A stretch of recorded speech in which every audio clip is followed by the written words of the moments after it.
Thank you. And the yeah, only some cities in Asia were bigger than this, but it shows you that the city was enormous, and it's definitely a very interesting topic just because of that alone. Today, it's called Mexico City. It's been I think the city is most famous for its destruction among the kind of the general population. And yeah, on the ruins of this city, the Spanish, along with the native people, built their new capital, which is now also one of the biggest cities in the world. So that's also interesting. A little bit about the project itself. It was made in about 1.5 years of free time, so it was just kind of a hobby side project. I can't give you an hour estimate, but it's probably a bit too much. And I've presented it as a bit of a virtual photography exhibition, which I think is kind of a pretentious title, but it's more of an artist impression and kind of this yeah, more like something artistic than something scholarly or academic, but I've definitely tried to make it as realistic and accurate as possible. Here are some of the images if you haven't seen them. This is kind of the famous religious center of Tenochtitlan, which is with its famous temple pyramids. With on the backdrop, you see the volcano Popocatépetl, which is still active today and is still a very important landmark in Mexico. Here's the city as viewed from the south. You can see that it's surrounded by this enormous lake. It's actually an inland sea because there's only evaporation. There's no outflow, so it's kind of salty, kind of brackish. Although the Mexica, as the inhabitants were called, and also the other people from the other cities in the lake, did kind of bend the lake to their will by building dams and dikes and causeways and such. Here's a view of Tlatelolco, which is now a neighborhood of Mexico City, but used to be kind of this adjacent and then kind of joined sister city of Tenochtitlan to the north, which had a kind of similar religious center. I'll talk a little bit about the research, and then later a little bit about the development. In practice, these two were very tightly interlinked. I was doing research while developing, and I was developing while I was doing research. But I'll separate them into two different categories because it just makes it a little bit easier to follow. But keep that in mind that as I was developing this project, new information would come in, or at least new to me, and vice versa. The city of Tenochtitlan is almost mythical in a way. And it's mythical for two reasons. One is that the city, as it was described by both the native population and the invading Spaniards, was very beautiful. They could only describe it with these kind of this floral language of just how beautiful and clean and well organized and safe and all these nice and good words. How impressive the city was. And it's also mythical because it's been destroyed. I mean, almost entirely. There are still remnants of the city in modern day Mexico City, but the city as a whole and the city with its buildings has been completely destroyed. Not a single building from before the conquest, before the arrival of the Spaniards, has been left standing. So it's gone, and so you can only kind of think back about it with very little evidence.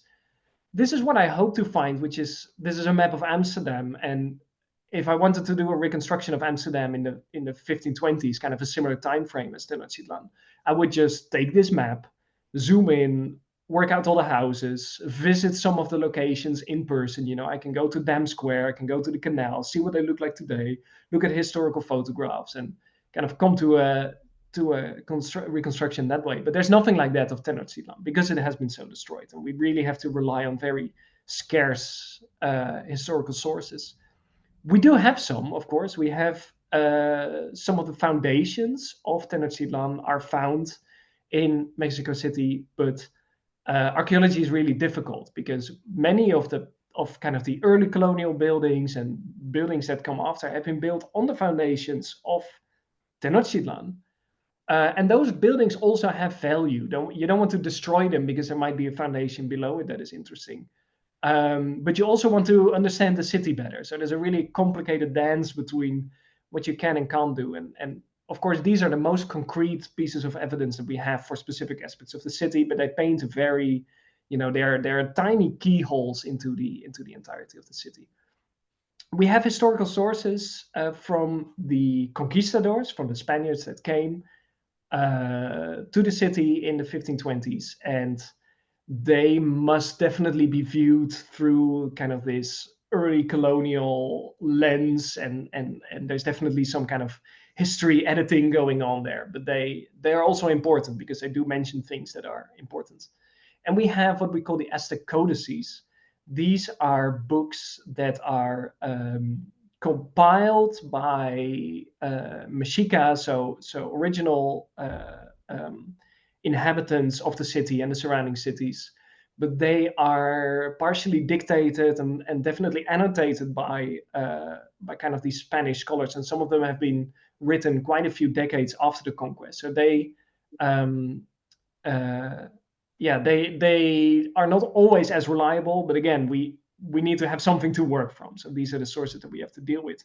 Anything that the Mexica did before, they were, as far as we can tell, they were notorious like record keepers, and I would have no doubt that they had like a complete map of the city with every neighborhood and every plot of land effectively.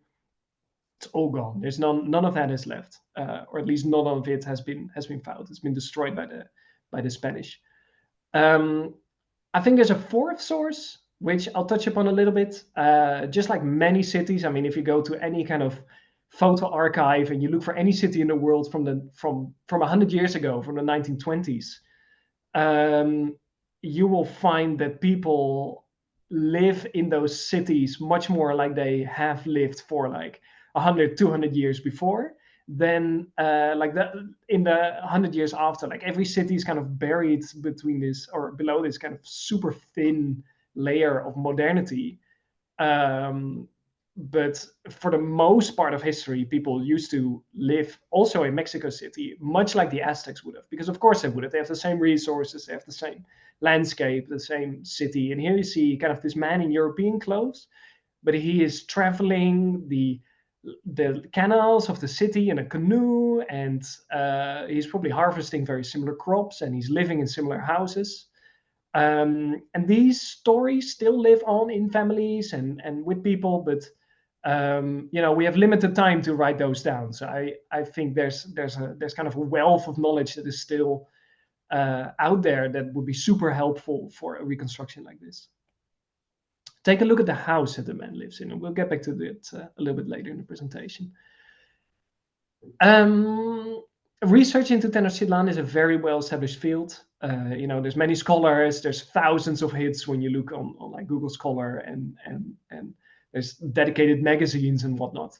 And I'm a newcomer, I'm not a scholar, I'm not an academic. So luckily I had the help of quite a few people who were willing to talk to me. Some of those were artists facing similar problems, and some of them were academics kind of within their specific focus.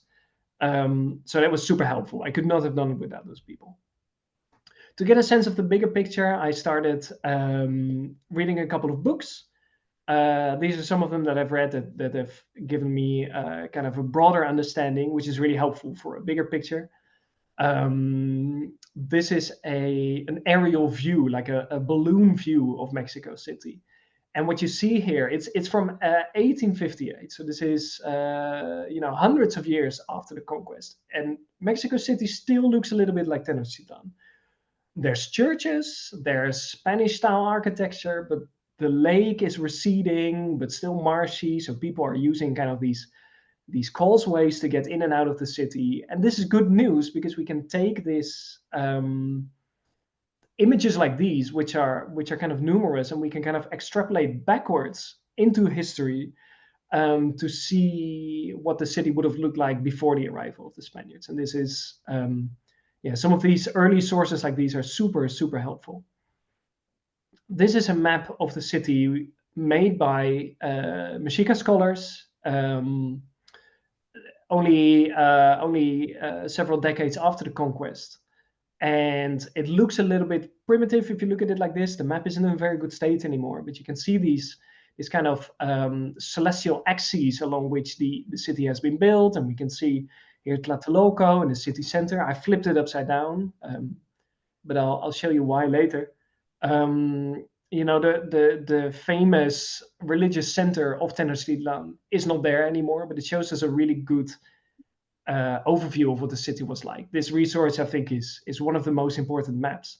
And if you overlay this onto a modern map of Mexico City, it doesn't map one-to-one. There's no triangulation. I mean, everything is kind of drawn in by hand, but you don't have to pull it that far out of proportion to get it to match. And with other resources that people have found,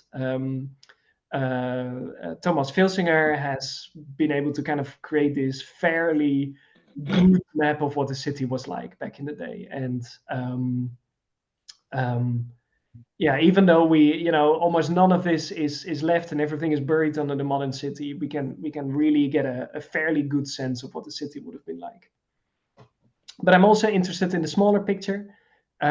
Here is Xochimilco, which is now a suburb of a neighborhood of Mexico City, which gives us a glimpse at the type of agriculture that the Mexica used to feed their city and to provide flowers and such. Luckily, some of this is still preserved and is kind of a basis of many of the smaller details of the city. And this is a map, also a very early colonial map of at least a neighborhood of Mexico City. This is definitely also made by Mexica or by Nahua people at least. It's a very distinctive style. But what you see here is this very rigorous and organized section of the city with the plots of land, and each of the plots of land has little strips for farmland, and there's canals in between.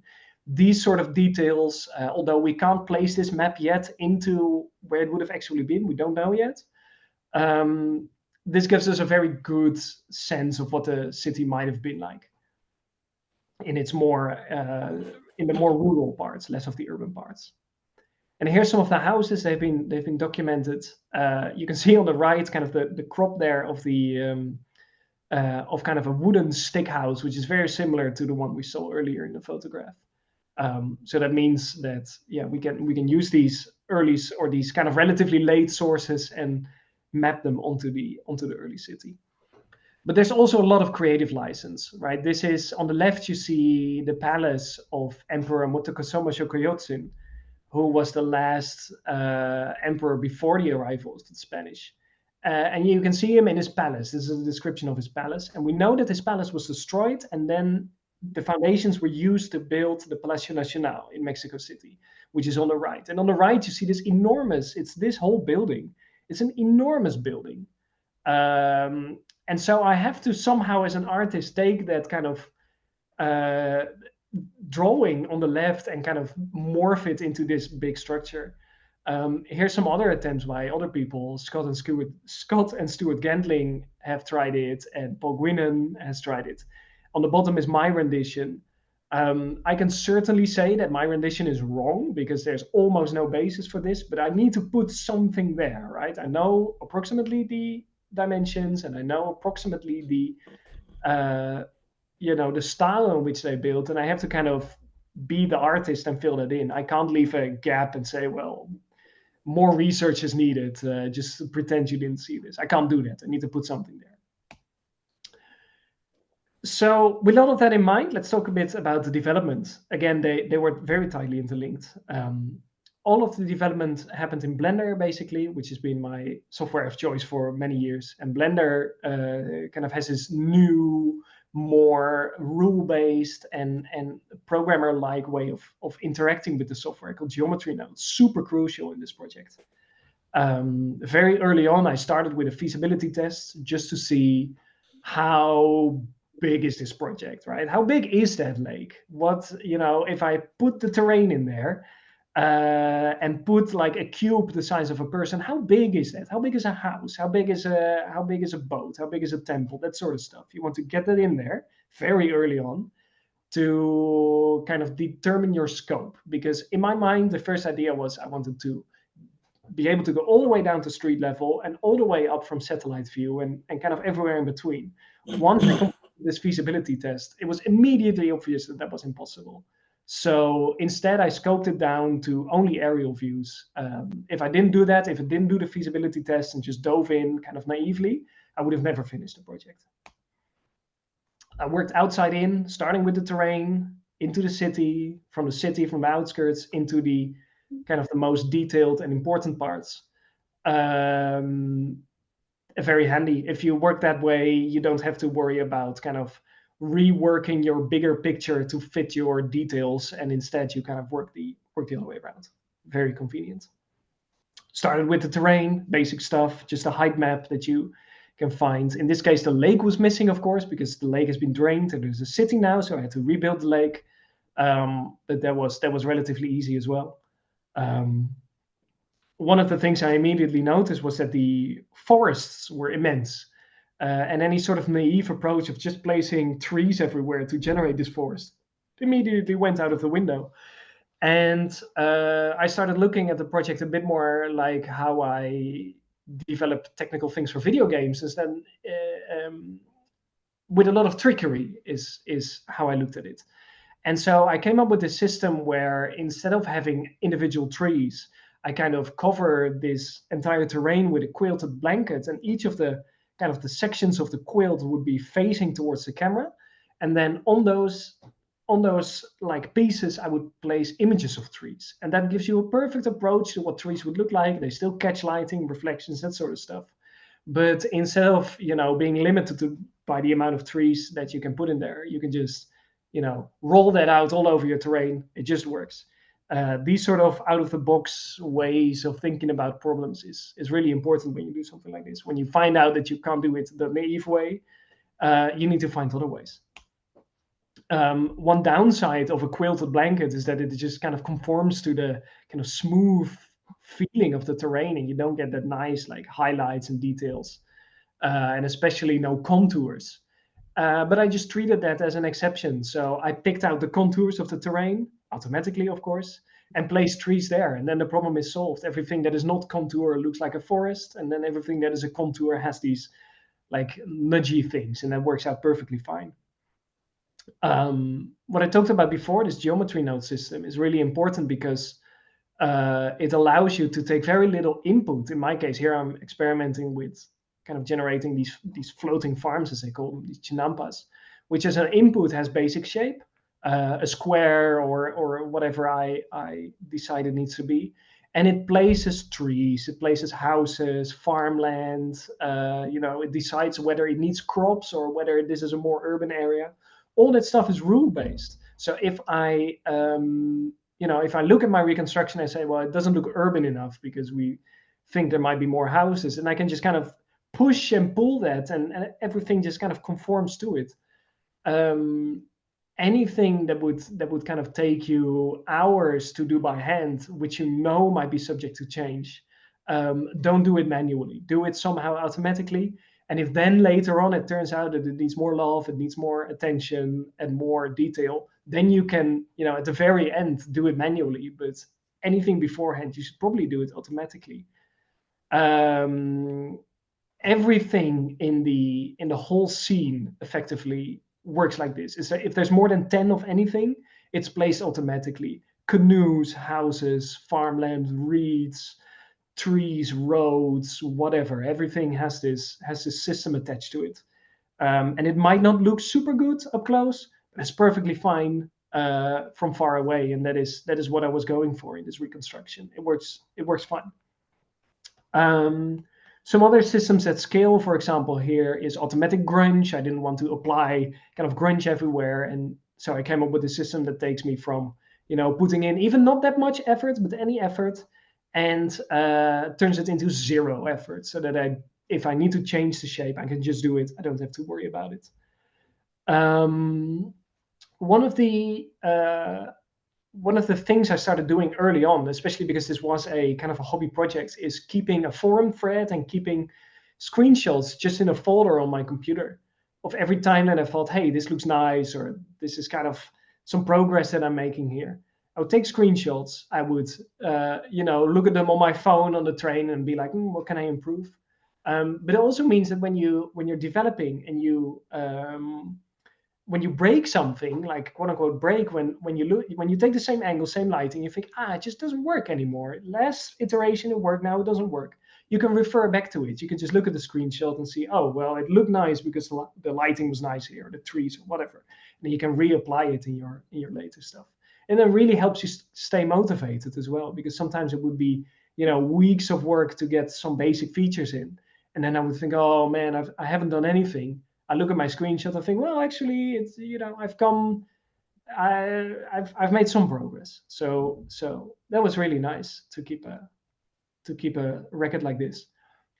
Here's another system that scales. I knew I would needed quite a few kind of these royal palaces, houses type things.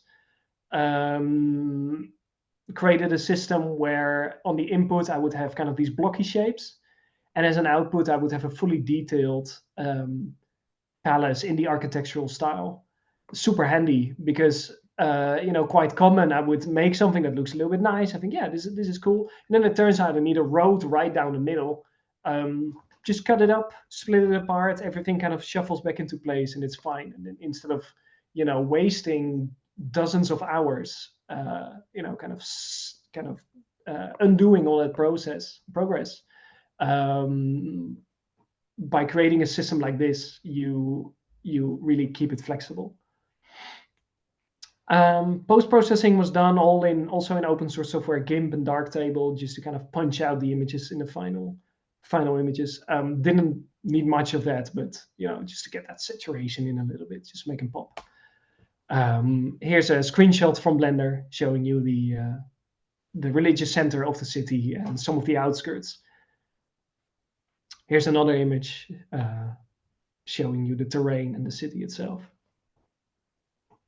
If there's one slide you're going to screenshot, do this one.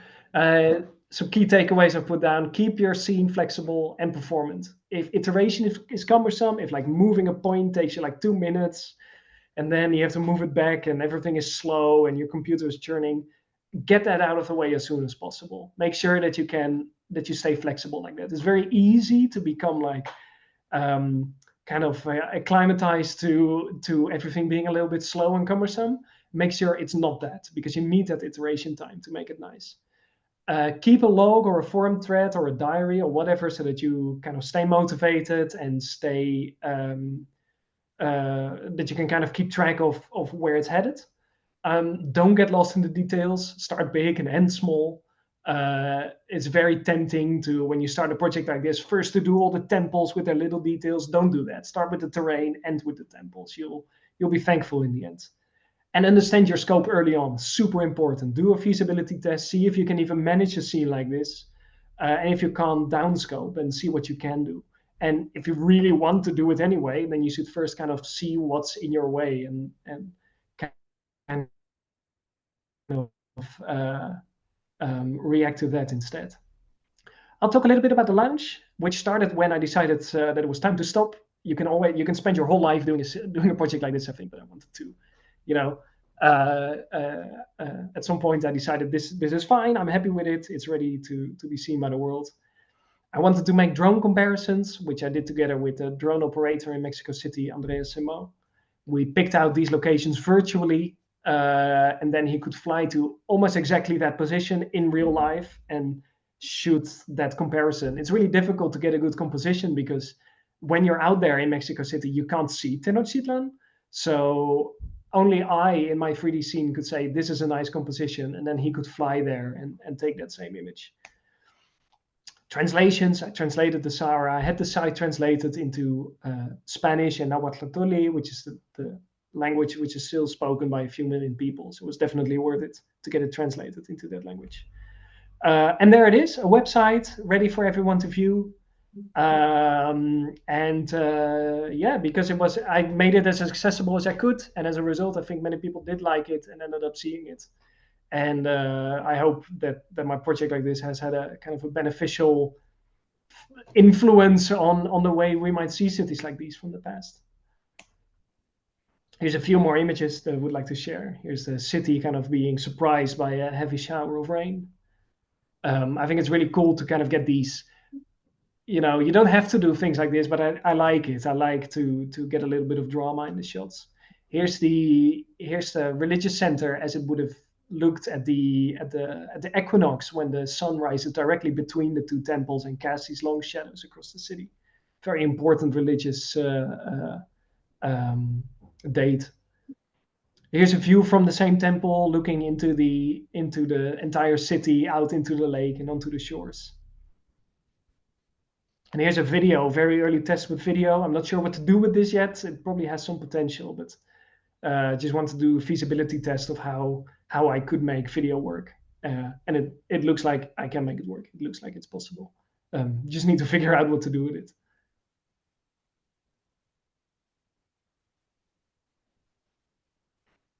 It really shows you the size of the city with all the houses and the households and the canoes and the size of the lake. I think it's quite cool like this.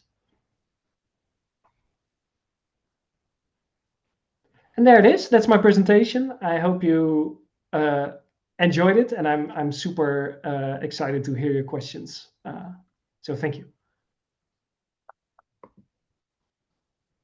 Thank you. That was really, really amazing, and I definitely appreciated all of the detail. I have a lot of questions, but if anybody else has any questions that they would like to ask first, please pop them in the chat or raise your hand if you're. Okay. I guess Colleen mentioned it already at the start of the meeting, but I'm really curious to hear what kind of resources do you feel like you would want from archaeologists in the future? Say if you were to do this all over again a second time, if there's like a, some sort of hypothetical like brochure or resources or specific bodies of information that you felt like you couldn't really approach easily, that, hypothetically would be really nice for this kind of project. Well, I think because I'm not kind of familiar with archaeology and history in this field, I had a lot of trouble finding the right resources. A lot of them were in Spanish. I don't speak Spanish. What kind of idiot does a project like this not speaking Spanish? But more than any resource, I think it would be super helpful to have someone who is like inside of this field to help out, because there's many articles, really good ones, that anyone in the field could say like, oh, you have to read this book, or you have to read this paper, or you need to read this or that. I can't find those online. One of the biggest takeaways from this whole project is kind of the power of books, because at first I thought, well, everything's on the internet, right? I'm just going to Google Tenochtitlan and find everything. No, everything is in books. So anything that an archaeologist can make to either kind of directly help artists, or if the resource could be written down into a comprehensive format without kind of word count minimums, that sort of stuff, I think will be super helpful. But other than that, yeah, this depends so much on where you are. And I mean, if you have the luxury of kind of this abandoned place, get a full LiDAR scan, of course, super helpful. But you can't do that with Tenochtitlan because it's enormous. So you have to rely on different resources. I think the most important part is talk with the artists. They are on your side, and see how they could be helped. I just wanted to follow up with that and actually ask you, because it is, we are looking directly at what you are mentioning right now, about accessibility of archaeological resources. Mm-hmm. And is there like a specific instance of where some detail that you really needed as an artist, that you just couldn't find anywhere on the internet, and that you found in a book or something, just that little detail that you needed? I would say the opposite. It's very easy to find like super detailed stuff on the internet, but it's very hard to make sense of the bigger picture. And so that's where books really come in, because they really take you from the first chapter. And then within the first few pages, like, yeah, I know, come on, get on with it. But as soon as you're done with like the first two, you really start to kind of get this broader sense of the whole thing. And so yeah, instead of details, I mean, sure, there were details that I would have loved to see, which are locked down somewhere in one journal from 1998, and is only like you need to buy like this bundle. And so that is there's definitely that, but the opposite is also very much true. Yeah, that you need to find a bigger picture. So if you want to if you want to kind of increase the accessibility there, definitely make sure you can just access everything and not have to download some PDF through some website that only takes pesos. But that's also, these are my requests as an artist, but there's other forces, of course, at play. There's different important things that are going on. So that's just kind of one voice in the whole debate.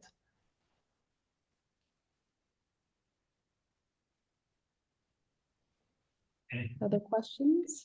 Anyone? I mean, I'll move over here. I'm in the shot. Okay. I really appreciated your comments about doing a pilot, a feasibility test, because I just spent the morning meeting with students, telling them to do that.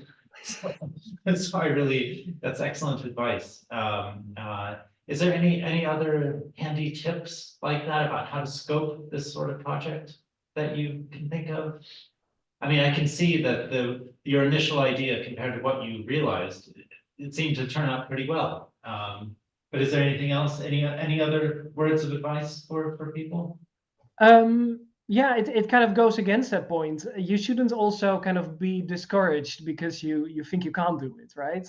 But you should kind of be somewhere within like a realistic.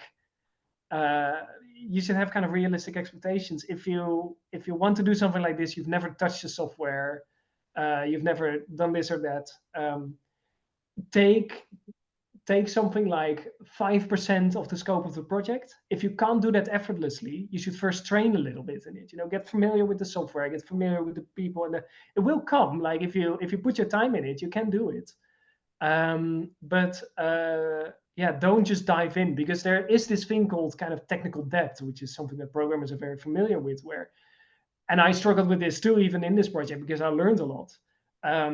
If your first setup is garbage, then you're going to be dealing with it for the rest of the project. So you want to, at least for the foundation that you're laying, you want to kind of understand what you're doing. But that doesn't mean that if you look at the software and you think, oh, I have no idea what I'm doing yet, that means you need to quit, right? You need to, some sort of motivation is also very important, but keep it realistic in that sense. Yeah, the concept of technical debt is something that we should make more explicit. I agree. And I have another question separate from that, more about the actual output. I was struck by how in the modern views of Mexico City, it's all a bit smoggy and the light's not very good and it's a little hazy and it's a little crummy looking. And then you look at the old one and it's all glorious sunshine. And I mean, as a piece of art, it was obvious which one you preferred. But wouldn't all those thousands of people burning wood and everything create equally smoggy and I mean, we saw it in that sunrise picture, but not much in any of the others. And was that a conscious decision to leave out wood smoke and pollution and that sort of thing? I think there's two parts to the question. The first one is that you saw the images, and I showed this to some of my colleagues as well who are here in the Netherlands. They said, wow, Mexico City is so smoggy. And the funny part is these were the best days. We had to wait for months to even get something like this. Most of the days, the air quality is absolutely terrible. And, you can't see, I mean, seeing a couple blocks might be exaggerating, but you really can't see very far. So even from a drone perspective. Would the air quality, I don't know how good the air quality would have been. You are dealing with kind of this enormous, super high altitude, because it's 2 kilometers up in the air. You're dealing with this super high altitude city, which would have definitely been cooking on wood and would have been, they had these steam baths as well, which they liked, kind of like a sauna. So they were definitely burning a lot of wood. But here's this kind of this big lake, kind of this enormous area, and the urban density is really low. That's something that's really unique about the city. Every single house, like you have these big cities in Europe at the time, which have like 2, 3, 4-story houses already. Tenochtitlan has exclusively single-story houses, so you get this enormous urban sprawl. So the size of the city is really big, And pollution, dilution, I think you would have ended up with a lot cleaner air than you would have today. But this is, I don't know if there are any good studies, but I think especially from an aerial perspective, you wouldn't notice too much of the smoke and the smoke. I did try to, at some point, put in these like smoke plumes to kind of give it some life. But unless you were burning like a New Year's bonfire, you don't see it in the renders because it's like a small streak and it just kind of disappears. Just how big the city is, basically. Just think, I would imagine that some of our environmental archaeology colleagues might be able to provide some information on this.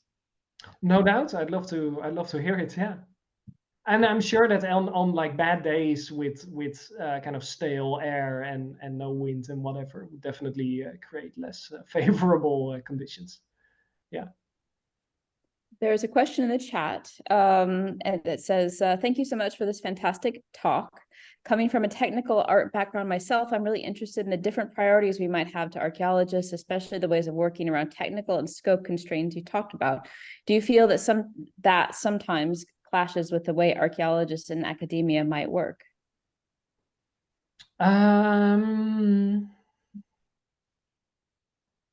Let's see.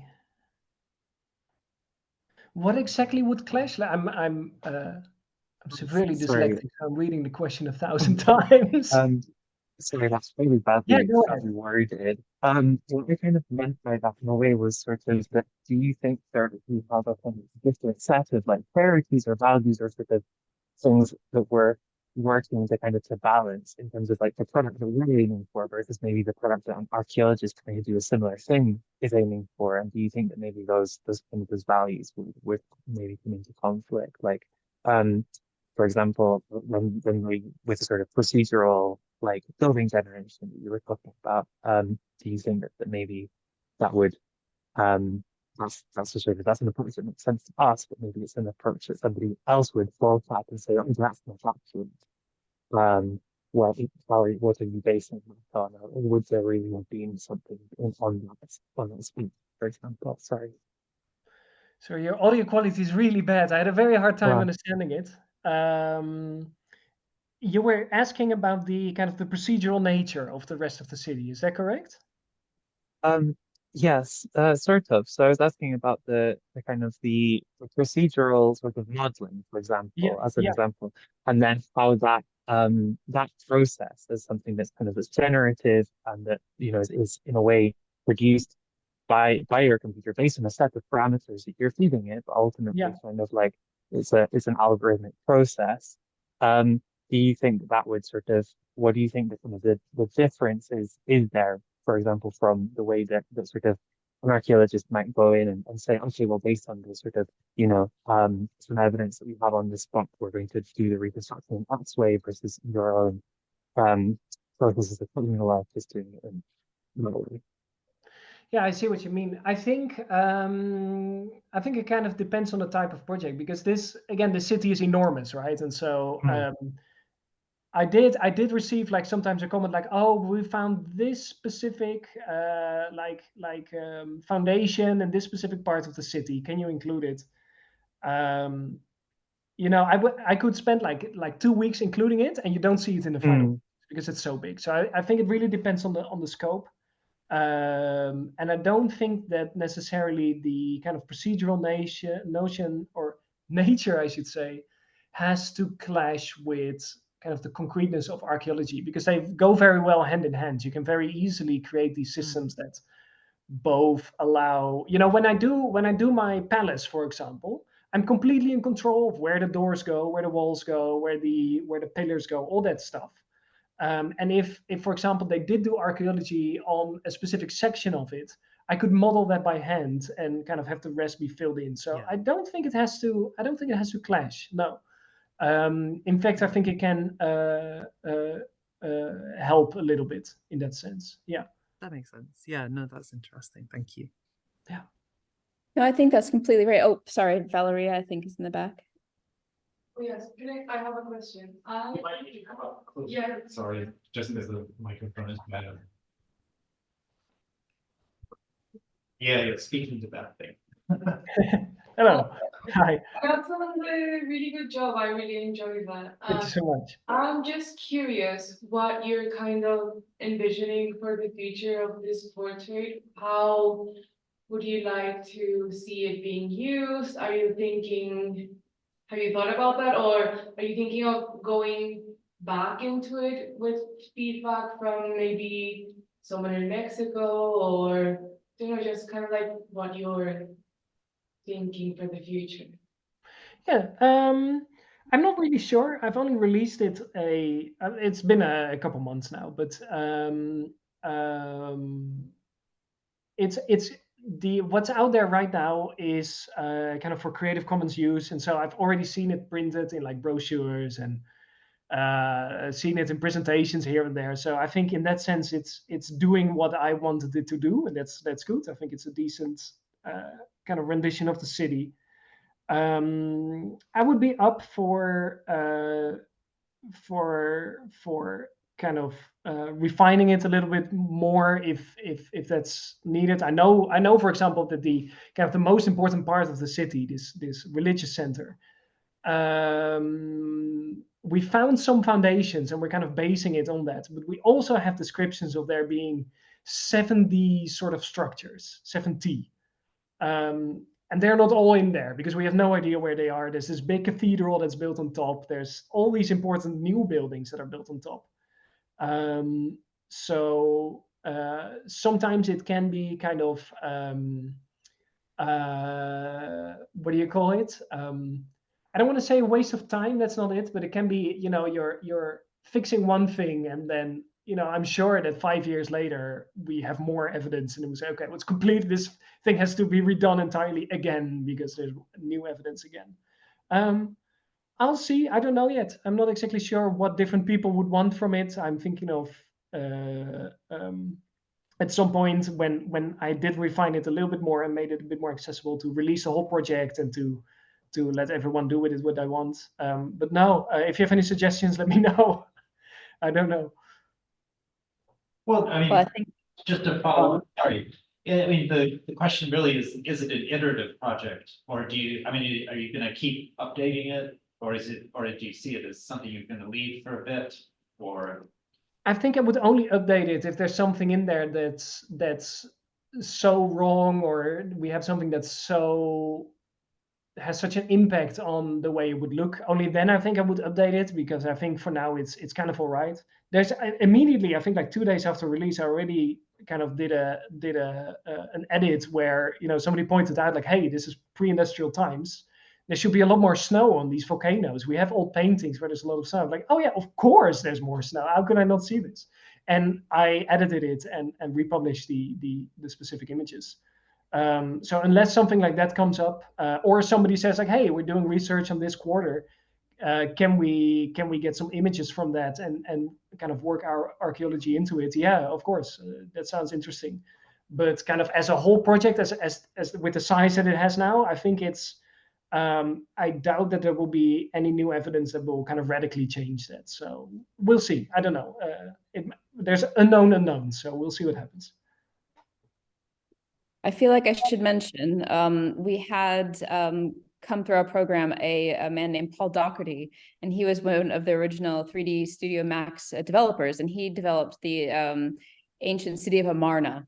But it was a long time ago, a long time ago, but he's had to continually update the model and continually like all the software, all the maintenance and things. You guys should talk because there's a lot of, I think, war stories in that one. It's quite interesting. And I think that he had some of the same scalar problems that you had. And it was interesting seeing him go from a technical artist to, an archaeologist, in that we as archaeologists, when we build things, it's usually, we go from an archaeological plan, at least this is how we teach it. And then we have students, kind of raise the roof, right? Put the pillars in the right places and then try to speculate about how the building all works together.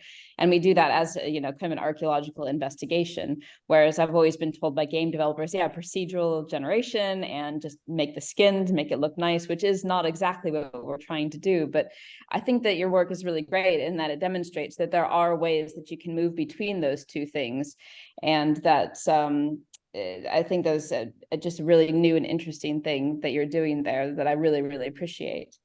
I did have one more follow-up question. Oh no, is it completely gone? Oh no, I think I just talked myself all the way through it. But there's Alex said in the chat, are there other ancient cities you'd like to tackle? Yes, but I need to, think about myself too, and the amount of time that I get to spend on things like this. Of course, every ancient city that hasn't received the kind of the love that it deserves could be on my list. But right now, no, I don't know yet. We'll see.